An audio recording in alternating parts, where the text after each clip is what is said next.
누가복음 24장 마지막 장까지 읽었습니다. 어느덧 10월 한 달이 다 지나갔습니다. 1년 10개월이 지나고 이제 2달 남았습니다.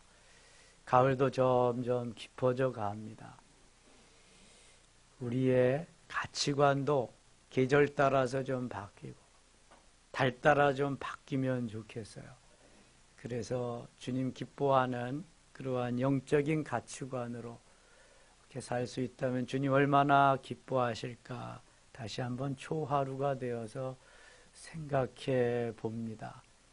이번 11월 한 달은 점점 가을이 깊어가고 무르익어 가는 것처럼 우리의 영성도 깊어가고 무르익어 가면은 하나님 기뻐하실 줄 믿습니다. 오늘 우리가 읽은 말씀은 순환의 한 주간 금요일부터 주일날까지 이루어진 일들을 말씀하고 있습니다. 예수님은 아무런 죄가 없으시면서 순전히 나를 구원하기 위해서 십자가를 지시고 돌아가셔야만 했습니다.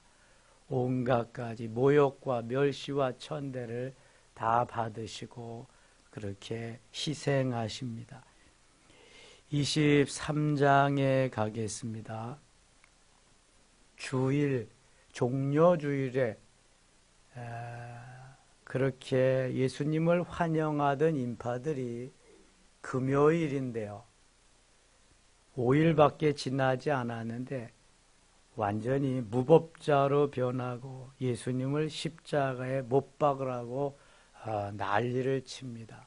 예수님의 곁에는 예수님의 제자들도 한 명도 없습니다. 다 떠나고 예수님 혼자 빌라도 앞에서 최종 죄수의 판결을 받게 됩니다. 12절 가겠습니다. 23장 12절 헤롯과 빌라도가 전에는 원수였으나 당일에 서로 친구가 되니라.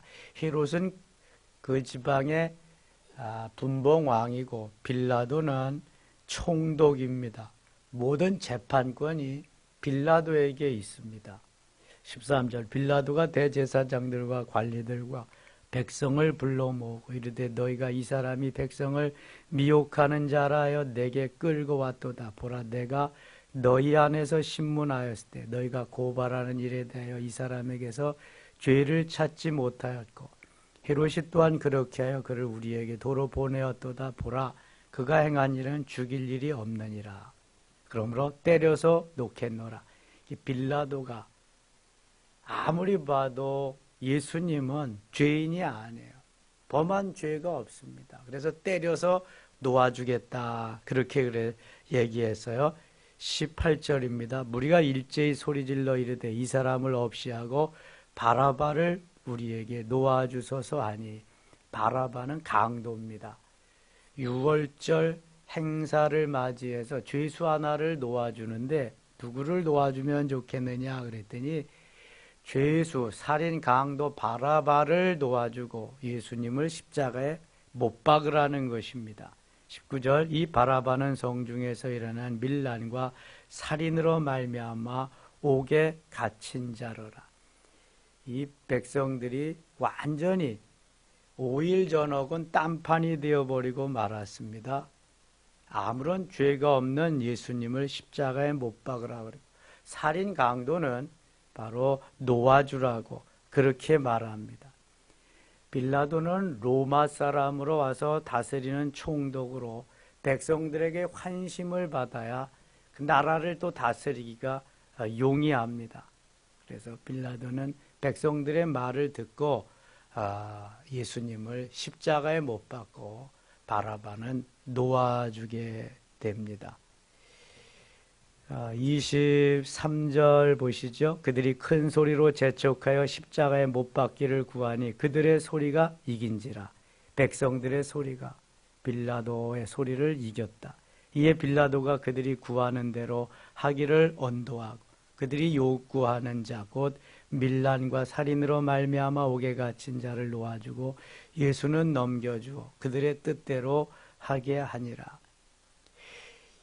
판결을 잘못하면 억울한 사람이 옥살이를 하고 때로는 죽임을 당할 수도 있습니다. 대법원장이 왜 중요하냐면 최종 판결자이기 때문에 중요합니다. 1심 또 2심 고등법원, 지방법원, 고등법원을 거쳐서 3심 대법원까지 가면 최종 판결을 대법원장이 하는 겁니다. 죄 없는 사람을 있다고도 할 수 있고 있는 사람을 없다고도 할 수 있지요. 그 판결대로 해야 됩니다. 지금 빌라도는 바른 판결을 하지 못했습니다. 자기의 지위를 좀 더 쉽게 연장시키기 위해서 죄 없는 예수님을 십자가에 못 박으라고 내준 격이 되고 말았습니다. 26절 같이 읽겠습니다. 그들이 예수를 끌고 갈 때 시몬이라는 구레네 사람이 시골에서 오는 것을 붙들어 그에게 십자가를 지워 예수를 따르게 하더라. 마태 마가복음에는 좀 더 구체적으로 나와 있는데 누가복음에는 간단히 나와 있습니다. 예수님이 계속 취조를 당하시고 채찍으로 맞으시고 그 비아 돌로로서라고 하는 십자가의 길, 그 길을 올라가시면서 지금 언덕이 진 데인데요. 너무 탈진 상태에 있으셔서 가다가는 쓰러지시고 또 가다가는 쓰러지시고 더 이상 십자가를 메고 갈 수 없으시기에 여기 구경 나온 구레네 사람 시몬에게 십자가를 지워서 골고다 언덕까지 그 해골이라는 곳까지 가게 하십니다. 그거 이야기하는 겁니다. 후에 사도 바울은 억지로 십자가를 진 이 구레네 시몬을 향해서 그의 루포의 어머니, 그의 어머니는 곧 나의 어머니다. 구레네 시몬의 부인을 말하는 거죠. 엄청나게 억지로 진 십자가를 통해서 하나님께 영광을 돌리고 귀한 공적을 말씀하고 있습니다. 그러니까 우리가 주의 일을 하는데 기쁘고 즐겁고 행복하게만 늘 할 수는 없다는 거죠. 그러면 얼마나 좋겠습니까? 때로는 힘들고 어렵고 내 마음에 안 들어도 주의 일이기 때문에 억지로라도 할 때에 하나님이 기뻐하시는 모습을 구레네 시몬을 통해서 볼 수 있게 됩니다. 주의 일은 모든 일은 자발적으로 기쁨과 감사함으로 즐거움으로 할 때 하나님 기뻐하십니다. 그러나 이것이 내 일도 아니고 내 일도 아니고 주의 일입니다. 누군가는 해야 될 일이기 때문에 내가 좀 불편하고 힘들어도 때로는 내 마음이 원치 않아도 주의 일이기 때문에 구레네 시몬과 같이 억지로라도 동참한다면 주님은 너무너무 기뻐하신다는 거지. 그래, 네가 내 것이 맞구나. 네가 내 수종드는 내 고용된 나의 것이 틀림없구나. 주님이 확인해 주시는 거죠. 구레네 시몬의 행적은 그래서 계속해서 희자되고 있는 것입니다. 32절 가겠습니다. 또 다른 두 행악자도 사형을 받게 되어 예수와 함께 끌려가니라. 십자가의 사형은 페르시아의 처형법인데 가장 아주 그 행악무도한 죄인들을 벌하는 처형법이 십자가의 처형법입니다. 근데 예수님의 좌우편에는 살인 강도들이 거기에 달려 있고 예수님은 중앙에 달려 있습니다. 해골이라는 곳에 이르러 골고다라고도 하고 해골이라고도 하죠. 거기서 예수를 십자가에 못 박고 두 행악자도 그렇게 하니 하나는 우편에 하나는 좌편에 있더라. 이에 예수께서 이르시되 아버지여 저들을 사하여 주옵소서. 자기들이 하는 것을 알지 못함이니이다 하시더라. 그들이 그의 옷을 나눠 제비 뽑을세. 예수님이 십자가에 달리셔서 십자가에 못 박는 로마 군병들, 또 거기에 지켜보는 제사장들, 서기관들, 바리새인들을 향해서 이 죽일 놈들아, 이 너희들 두고 보자. 만약 그랬다면 예수님 답지 않으신 거죠. 예수님 뭐라 그러시냐면 아버지여 저들을 용서해 주시옵소서. 저들이 알지 못해서 그렇습니다. 저들이 만일 제가 메시아인 것을 알고 하나님의 아들임을 진정 알았다면 이렇게 십자가에 못 박지 않았을 것입니다. 몰라서 그러니 저들의 죄를 용서해 주시옵소서 하는 그러한 예수님의 진정 어린 기도입니다. 아버지여 저들을 용서해 주시옵소서. 첫 번째 그러한 십자가의 기도죠. 38절 보겠습니다. 그의 위에 이는 유대인의 왕이라 쓴 패가 있더라. 유대인의 왕. 유대인의 왕이 맞죠? 만왕의 왕인데 놀리려고 이렇게 써붙인 거예요. 39절 달린 행악자 중 하나는 비방하여 이르되 내가 그리스도가 아니냐 너와 우리를 구원하라. 하나는 그 사람을 꾸짖어 이르되 내가 동일한 정죄를 받고서도 하나님을 두려워하지 아니하느냐. 우리는 우리가 행한 일에 상당한 보응을 받는 것이니 이에 당연하거니와 이 사람이 행한 것은 옳지 않은 것이 없느니라 하고 42절 같이 읽겠습니다. 이르되 예수여 당신의 나라에 임하실 때 나를 기억하소서 하니.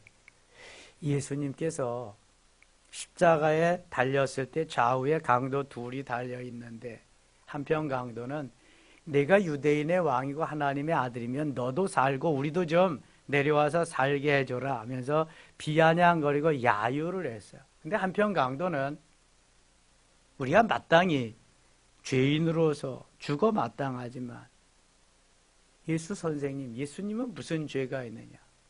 그러면서 예수여 당신의 나라에 임하실 때 나를 기억하소서 한마디 합니다. 여러분 말이 얼마나 중요한지 몰라요. 한편 강도는 내가 예수면, 내가 만왕의 왕이면, 내가 하나님의 아들이면 너도 거기서 내려와 살고 우리도 좀 살게 해줘라. 그럴 수 있지 않느냐. 그런데 한편 강도는 우리는 죄인 돼서 마땅히 죽어 마땅하지만 선생님 무슨 죄가 있으십니까? 선생님, 예수님 당신의 나라에 그 나라에 임하실 때 나를 좀 기억해 주시옵소서.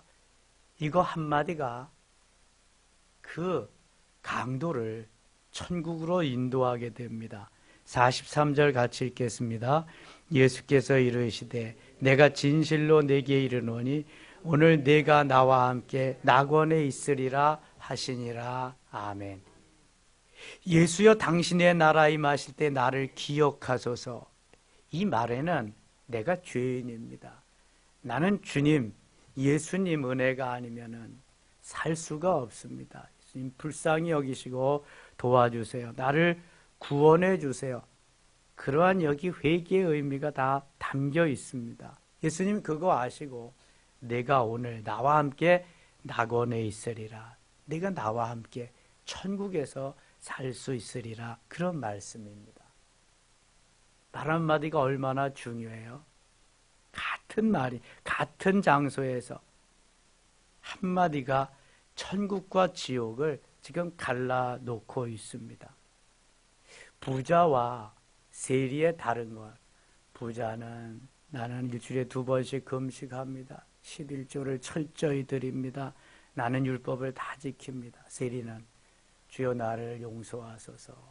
나는 죄인으로소이다. 이거 한마디밖에 없어요. 예수님이 칭찬하신 것은 세리와 같은 삶이라는 거예요. 우리가 모두 죄인이지 의인이 없습니다. 의인은 없나니 하나도 없다. 주님 앞에 온전히 나의 죄인임을 고백하고 엎드릴 때에 주님이 은혜를 베풀어 주시는 거예요. 비록 이 강도가 이 세상에서 주를 위해서 복음을 위해서 하나님의 영광을 위해서 한 일이 전혀 없어요. 죽을 때 겨우 말 한마디 잘 해가지고 진실한 고백 속에서 구원을 얻었지만 이런 구원을 무슨 구원이라 그래요? 부끄러운 구원이라 그래요. 부끄러운 구원. 이 땅에서 주를 위해 산 일이 아무것도 없어요. 단지 생명이 끊어지기 전에 그때 구원받은 구원이 부끄러운 구원이라도 구원받았으니 얼마나 좋아요. 저는 임종하기 직전에 예수 그리스도 영접하고 하늘나라를 이렇게 보낸 분들 여러 분이 있습니다. 살아생전에는 죽어도 안 믿지. 그냥 죽을 때 되니까 그때는 뭐 지푸라기라도 붙잡아야 되니까 병상에서 예수 그리스도 잘 영접하고요. 임종 직전에 그리스도 잘 영접합니다. 이 부끄러운 구원이죠. 영생을 주시기로 작정된 자는 다 믿더라고 사도행전 13장 48절에 말씀하는데 우리가 가서 복음을 계속 전해야 될 이유는 여기에 있습니다. 부끄러운 구원이 아니라 조금이라도 상급받는 구원으로 저들을 이끌기 위해서 우리는 전해야 됩니다. 누구에게든지 하나님이 선택한 사람이 어디에든지 있을 테니까 전해야 됩니다. 그러면 믿고 안 믿고는 그 사람에게 달려있는 거고 성령이 어떻게 역사하시느냐에 따라 달려. 영생을 주시기로 작정된 자는 어디에나 있기 때문에 반드시 그 사람은 돌아오게 됩니다.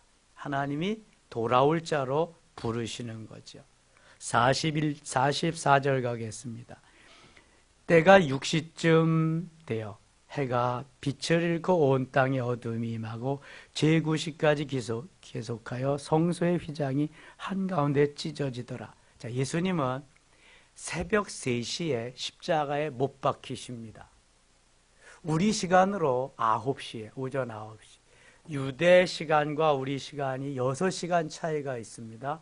그래서 3시에 십자가에 못 박히셔서 9시에 운명하십니다. 근데 여기 6시쯤 되어 십자가에 못 박히신 지 3시간쯤 지나게 돼서 해가 빛을 잃고 온 땅에 어두움이 임했다. 3시간 동안 온 세상이 깜깜해지는 거예요. 대낮에. 온 세상이 깜깜해지는 거예요. 우리 시간으로 9시니까 12시부터 오후 3시까지. 유대인의 시간으로 6시부터 9시, 오전 9시까지 온 세상이 깜깜해지는 거예요. 그때에 45절 성소의 휘장이 한가운데서 찢어지더라. 성전의 구조를 보면 성전뜰, 성소, 지성소로 되어 있고요. 성소와 지성소 사이에는 휘장이 치어져 있습니다. 그래서 성소는 제사장만 들어갈 수 있고 지성소는 누구만 들어갈 수 있어요? 대제사장만 들어갈 수 있어요. 1년 1차 속죄일에. 근데 그 휘장이 위에서부터 밑으로 쫙 찢어져서 그 이후로부터는 누구든지 다 지성소까지 갈 수 있는 길을 열어주셨어요. 그래서 마틴 루터는 만인 제사장소를 주장하고 있습니다. 지성소에 가야 예수님을 만나는 거예요. 지성소까지 가는 길을 예수님이 이렇게 열어주셔서 누구든지 지성소에 예수님을 만날 수 있습니다. 구약시대에는 대제사장만이 가서 만나고 대제사장이 그래서 7월 1일 나팔절에 제사장들이 나팔을 불면은 준비하고 있다가 7월 10일 날 속죄일이 되면 그 속죄일에 대제사장이 지성소에 들어가서 자신을 위해서, 가족을 위해서, 온 백성을 위해서 제사를 드립니다. 용서해달라. 이게 대속죄일입니다. 대제사장만 들어가는데 예수 그리스도의 죽으심으로 말미암아 누구든지 지성소까지 가게 됐다. 오늘날 그래서 교회는 이게 성전의 개념이잖아요. 여기 휘장이 없잖아요. 다 터져 있잖아요. 누구든지 와서 여기에서 기도하고 주님께 응답받고 교제하고 산제사 드릴 수 있도록 주님이 이 길을 열어놓으신 거예요. 얼마나 귀한 일인지 몰라요. 46절 가겠습니다. 46절 같이 읽어요. 예수께서 큰 소리로 불러 이르시되 아버지여 내 영혼을 아버지 손에 부탁하나이다 하고 이 말씀을 하신 후 숨지시더라. 이 마지막 7번째 말씀이죠. 백부장이 그 된 일을 보고 하나님께 영광을 돌려 이르되 이 사람은 정녕 의인이었도다 하고 성경에 나오는 백부장들은요 믿음이 다 좋습니다. 믿음이. 예. 이를 구경하러 모인 무리도 그 된 일을 보고 다 가슴을 치며 돌아가고 예수를 아는 자들과 갈릴리로부터 따라온 여자들도 다 멀리 서서 이 일을 보니라. 50절 갑니다. 50절 공회의원으로 선하고 의로운 요셉이라 하는 사람이 있으니 이 요셉이라고 하는 사람이 예수님의 이 모든 것을 보다가 자기가 죽으면은 장례 치르려고 애놓은 무덤에 예수님의 시체를 찾아다가 장례를 치릅니다. 52절 그가 빌라도에게 가서 예수의 시체를 달라요. 이를 내려 세마포로 싸고 아직 사람을 장사한 일이 없는 바위에 판 무덤에 넣어두니 이날은 준비일이요 안식일이 거의 되었더라. 이날은 준비일이다. 안식일이 거의 되었더라. 금요일이니까 안식일이 그 당시에는 토요일이었으니까 예비일, 금요일, 준비일에 예수님의 시체를 찾아다가 갈릴리에서 예수와 함께 온 여자들이 뒤를 따라 그 무덤에 그의 시체를 어떻게 두었는지를 보고 들어가 향품과 향유를 준비하더라. 계명을 따라 안식일에 쉬더라. 24장 안식 후 첫날 새벽에 안식 후 첫날은 오늘날 무슨 날이에요? 주일입니다. 주일. 로드스데이 주의 날입니다. 예수님의 부활 사건 이전까지는 안식일을 지켰습니다. 토요일을 지킨 거예요. 예수님의 부활 사건 이후에는 주일을 지킵니다. 예수 그리스도의 부활하신 날. 그래서 늘 안식 후 첫날 주일을 지키는 거예요. 오늘날도 안식일을 고집하며 지키는 안식교회는 잘못된 데입니다. 저 고양중앙교회 삼성역 위에 있는 거기는 잘못된 교회입니다. 가시면 안 돼요. 안식일을 지금도 지키는데 주로 삼육자가 붙은 데가 그겁니다. 삼육대학, 삼육우유, 삼육자 붙은 데가 안식일 재단입니다. 시온자가 붙은 데는 주로 전도관 전도관 소속입니다. 박대선 소속.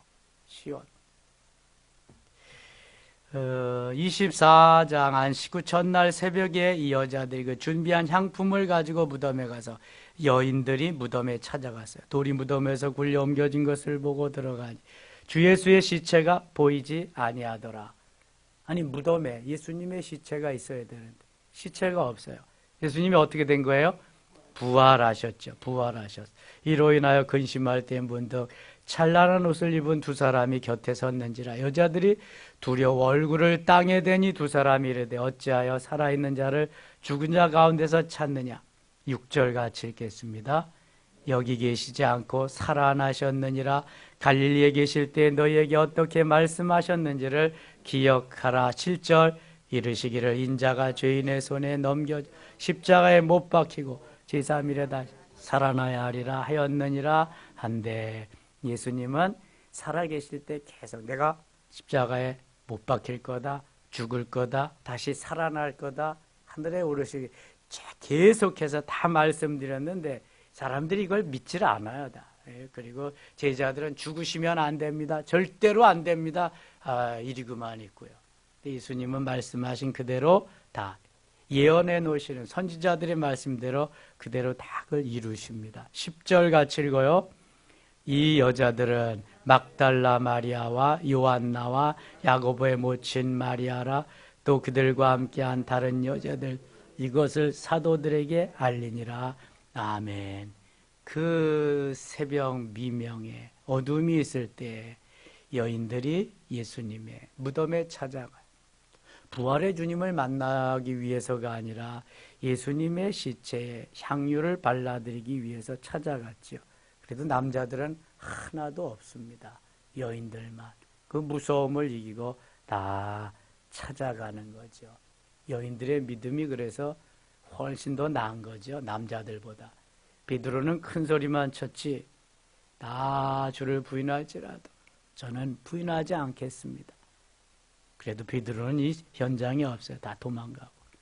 13절 가겠습니다. 그날에 그들 중 둘이 예루살렘에서 25일이나 되는 엠마오로 하는 마을로 가면서 이제 엠마오로 가는 두 제자가 실망하고 낙심하고 가다가 예수님이 나타나셔서 함께 말씀을 막 나누고 그럴 때에 마음이 막 뜨거워지는 거예요. 그래서 음식을 잡수시다가 예수님은 그만 온데간데 없이 다 가시고 저들이 예수 그리스도를 만났다고 하는 것을 예루살렘에 올라와서 제자들에게 쭉 알려주는 내용이 나머지 24장에 기록되어 있습니다. 부활의 주님을 저들이 만날 때 가슴이 뜨거워졌다. 말씀을 들을 때 가슴이 뜨거워져서 그분이 예수님이신 줄 알고 이제 올라가서 예수 그리스도가 살아나셨다 하면서 증거하고 있습니다. 우리 모두가 다 부활의 증인입니다. 예수님의 제자들만 증인이 아니라 우리가 다 증인입니다. 여기에 주님께서 우리에게 주의 것 삼으시고 오늘도 그 일을 하라고 부르신 줄 믿습니다. 11월 한 달 동안 우리는 그리스도의 증인으로 부활의 증인으로 예수 그리스도를 하나님의 아들로서 메시아로서 오늘도 전하면서 주님이 기뻐하는 승리의 한 달 될 수 있기를 축원합니다. 기도하겠습니다. 하나님 아버지 고맙습니다. 은혜 가운데 11월 초하루 맞았습니다. 11월 한 달을 주님 앞에 맡기면서 기도하오니 하나님 은혜 내려 주시옵소서. 내 육체는 좀 더 졸자, 좀 더 자자, 좀 더 눕자 하지만 내 영혼이 사모하며 11월 한 달을 위해서 주님 앞에 나와서 맡깁니다. 나 위해서 고난당하시고 나 위해서 죽으시고 나 위해서 부활하시며 또한 승천하신 주님, 우리는 그 주님을 믿습니다. 나의 주 나의 하나님으로 내 마음속에 오신 것 또한 성령으로 오심을 믿습니다. 한 달 동안 지키시고 인도하시옵소서. 주님이 기뻐하는 멋있는 도구, 주님이 사용하는 쓸만한 도구, 주님께서 인정하시는 칭찬받는 도구 되도록 역사하여 주옵소서. 오늘 기도할 때 주님이 응답하시고 저들의 마음에 기쁨과 감사와 평강이 넘치게 하소서. 혹시 질병이 있다면 치료되는 역사가 있게 하시고 하늘의 소망 가지고 11월 한 달 달려가게 하여 주시옵소서. 예수님의 이름으로 기도드리옵나이다. 아멘.